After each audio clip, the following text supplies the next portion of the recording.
Of course, the office is the only day that, or the only room that doesn't have like a lock on the door. Of course it is. Okay, so I apologize. Picking back up. I think that because Capulet, Lord Capulet, just suffered the humiliation of his son's banishment,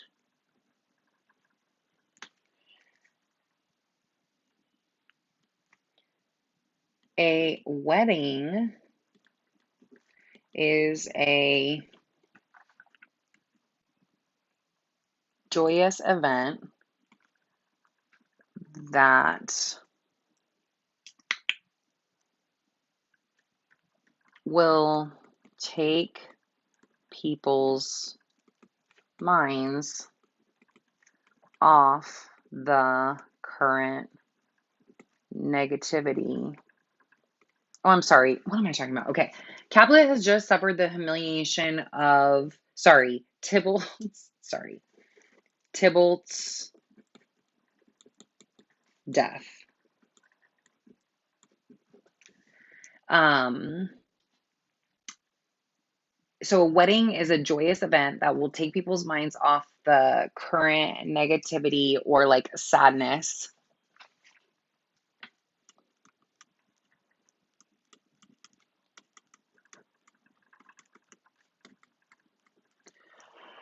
I also just adding to this right now, I wonder if part of it isn't purposefully celebratory. I mean, I think he's upset that Tybalt is gone, but also this situation means that his enemy's son is banished from Verona. Like ultimately, what a huge hit to his enemy. So it's like a little bit celebratory because like I'm victorious. Like look at me. I don't know. Maybe. Good thought. Um that will take people's minds off the current negativity or sadness of Tybalt's loss.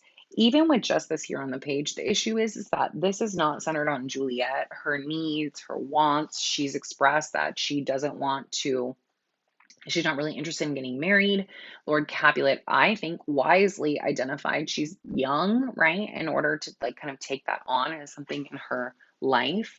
Um, and I mean, for all the reasons that he doesn't know, he kind of is using her marriage as this maybe political or social um, carrot.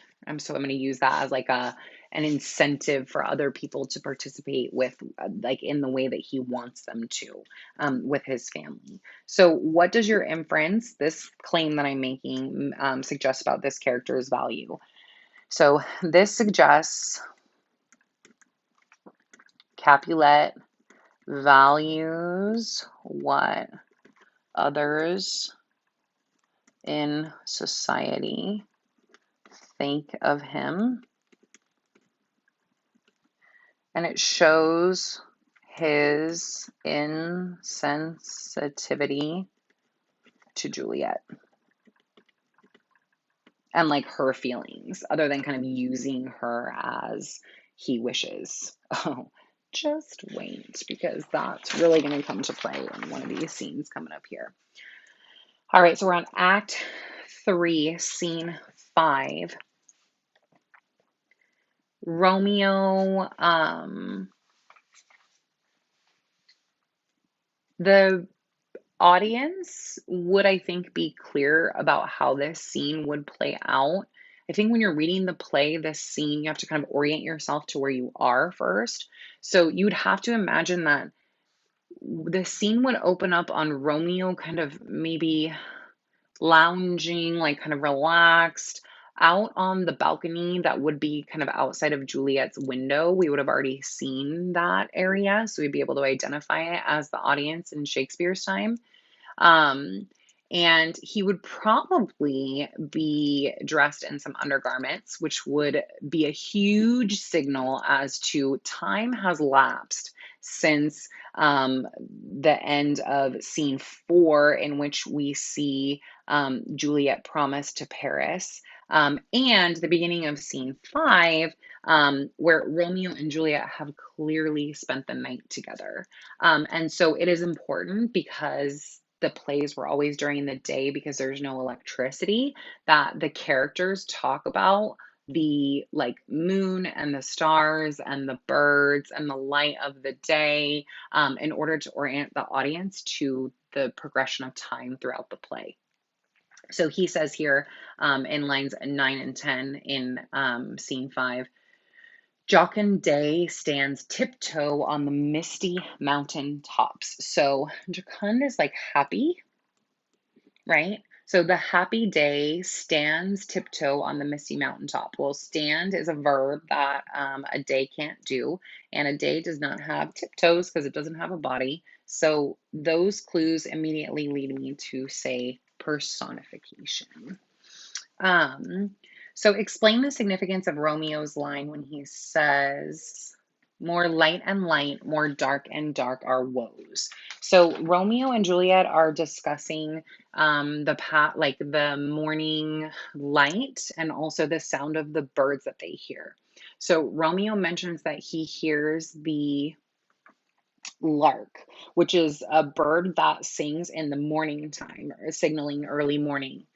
And when Juliet hears him say that it was the lark, she insists that it wasn't, that it was the nightingale, which is a bird that would only sing during the evening time.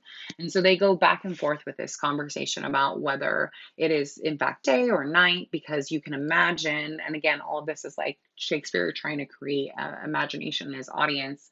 That the morning, or that the sky is like right at that moment where it's still dark out, but it's like right about to become light, which is exactly what the personification of day in this quote does. So eventually Romeo says, "You're right. You know what? It is the nightingale. Forget it. Day's not coming. Let's go back inside your room. Let's talk. Like, who cares if I get caught, right? Like, I'd rather stay with you and die and get caught than leave you anyway." And so she's like, "Oh, no, no, no, you gotta go." Like, and so they part ways, right?